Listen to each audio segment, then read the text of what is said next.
நாளிலும் இந்த நேரத்தில் ஆலயத்தின் முன்பதாக திருமணல கூடியை ஏற்றும்படி அவர் நமக்கு கிருபை செய்திருக்கிறார். இந்த கரங்களிலே திருமணத்தினுடைய மாப்பிள்ளை சங்க பண்டிகை வரலாறு இருக்கிறது. நேரமாயிருந்தாலே சொல்ல முடியவில்லை, சுருக்கமாயிருக்கிறது. நீங்கள் இந்த காலை வைத்துக் கொள்ளுங்கள். வரலாறு இருக்கிறது, உருவான காரியம் அறிந்திருக்கிறீர்கள். ஆரம்ப காலங்களில் ரட்சிப்பு அதிகமா இந்த திருநெல்வேலி பகுதியில உண்டான போது அநேக ஜனங்கள் இந்த பண்டிகை நாட்களிலே குரங்கணி கோயிலுக்கு சென்றார்கள். புதிதாய் ரட்சிக்கப்பட்ட கிறிஸ்தவர்களும் அந்த பகுதியில போகிறாங்கன்னு சொல்லி அதற்கு ஒரு தீர்வு காண வேண்டும் என்பதற்கு தான் ரேணியை செய்தவர்கள் பேராலயத்திலே ஒரு பண்டிகை ஆரம்பித்தார். திருமண பண்டிகையை ஆரம்பித்து ஒரு நாள் ஆரம்பித்து அந்த மாம்பழ சீசனிலே அதே நாள் அங்க அது நடைபெறுகிறது பொழுது இங்கே அந்த பண்டிகை ஆரம்பித்து ஜனங்கள் இங்கு வர வேண்டும். பண்டிகையை அனுசரித்து தாமிரபரணி ஆண்டிலே அவர்கள் குளித்து ஓய்வெடுத்து அவர்கள் பண்டிகையை கொண்டாடினார்கள். அப்படிதான் இருந்தது.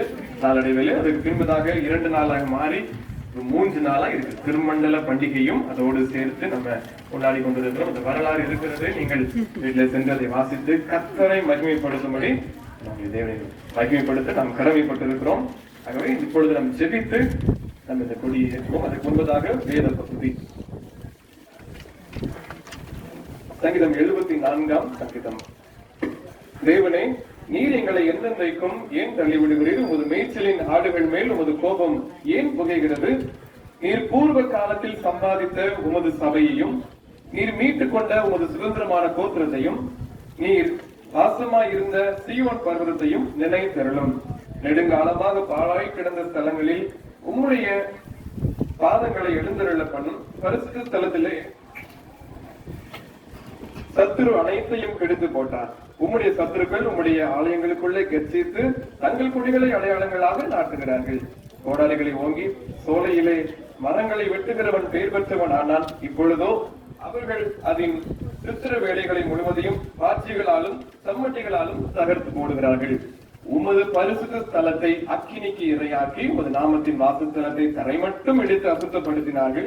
அவர்கள் ஏகமாய் நிறுத்துழியாக்குவோம் என்று தங்கள் இருதயத்திலே சொல்லி தேசத்தில் உள்ள ஆலயங்களை எல்லாம் சுட்டரித்து போட்டார்கள். எங்களுக்கு இருந்த அடையாளங்களை காணும் தீர்க்கதரிசியும் இல்லை, எதுவரைக்கும் என்று அறிகிறவனும் எங்களிடத்தில் இல்லை. தேவனை, எதுவரைக்கும் சத்துரன் நிந்திப்பான்? பகைவன் உமது நாமத்தை எப்போதும் தூஷிப்பானோ? உமது வலது கரத்தை ஏன் முடக்கிக் கொள்கிறேன்? அதை உமது மடியிலிருந்து எடுத்து ஓங்கி நிர்மூலமாக்கும்.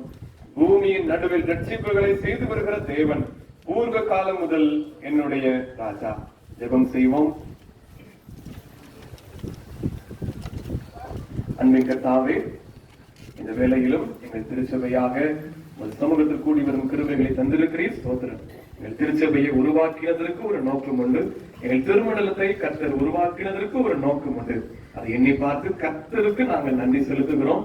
எங்களை ஆண்டவரை அழைத்த தேவன் சபையை உருவாக்கி இத்தனை ஸ்தாபனங்கள், இத்தனை ஆண்டவரை கல்வி நிலையங்கள் எல்லாம் தந்திருக்கிறீர். ஸ்தோத்திரம் செலுத்துகிறோம். அந்த மிஷனரிமார்களுடைய தியாகத்தை நாங்கள் நினைத்து மக்கள் நன்றி செலுத்துகிறோம். எங்கள் மத்தியில கொடுத்த ரேணிய செய்வர்கள், கால்துவல இரவுகள், எங்கள் ஒவ்வொரு மிஷனரிமார்களுக்காக நன்றி செலுத்துகிறோம். ஏராளமான கிரியைகள் எல்லாத்திற்காய் உங்கள் அன்புக்காய் ஸ்தோத்திரம். அதை தொடர்ந்து சபையை கர்த்தர் நடத்தி ஆசீர்வதித்தருளுவீராக. இப்போதும் உறுதி அடையாளமாய் அன்றவரே எங்கள் கொடியை ஏற்றுகிறோம். நீர் மகிமைப்படுவீராக.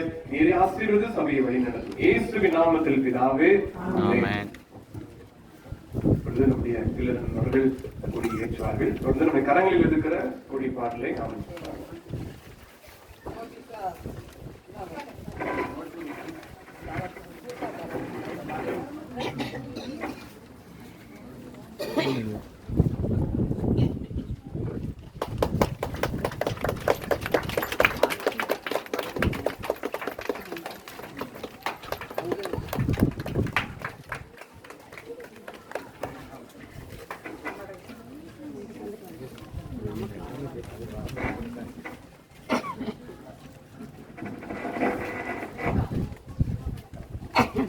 கொடிப்பாடல்.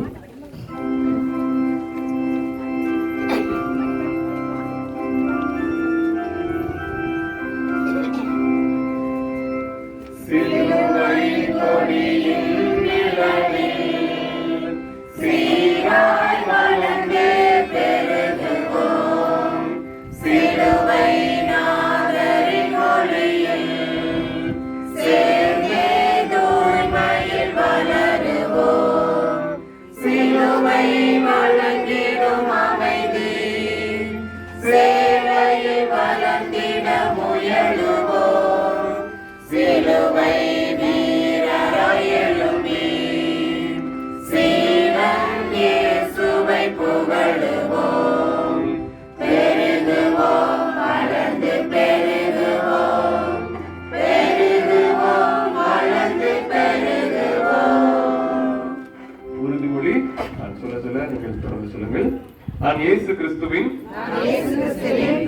திருத்தொண்டனாக அவருடைய சிலுவை கொடியின் கீழ்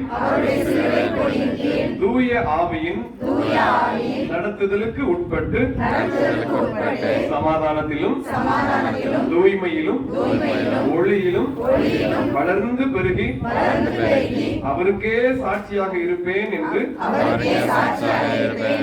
உறுதி கூறுகிறேன்.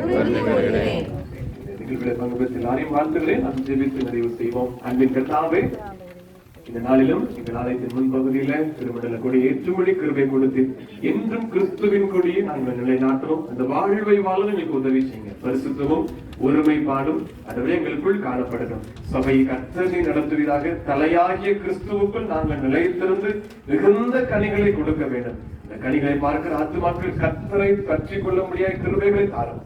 சாட்சியாய் பயன்படுத்துங்க. அதுவே ஆத்தும அறுவடைகளை எங்களுக்கு வாரத்தை தந்து என்னை பயன்படுத்துகிறாங்க. தொடர்ந்து கிறிஸ்துவின் நற்கரணங்களாய் வீசி அதவே உண்மை வெளிக்காட்டும் வாக்கியங்கள் எங்கள் ஒவ்வொருவருக்கும் தாரும். இதே மகிமைப்படும் இந்த திருச்சபையின் மீது வைத்திருக்கிற தெய்வ தரிசனம் நிறைவேறுவதாக.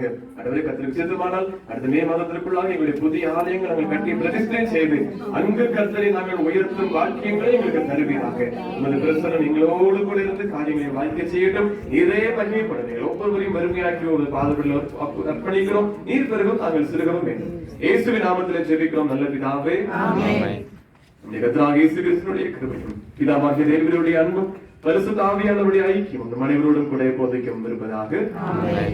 சேர்ந்து சொல்வோம். என் ஆத்துமாவே கர்த்தரை ஸ்தோத்திரி, உம்முடைய பரிசுத்த நாமத்தை ஸ்தோத்திரி. ஆத்துமாவே கர்த்தரை ஸ்தோத்திரி, கர்த்தர் செய்த சகல உபகாரங்களையும்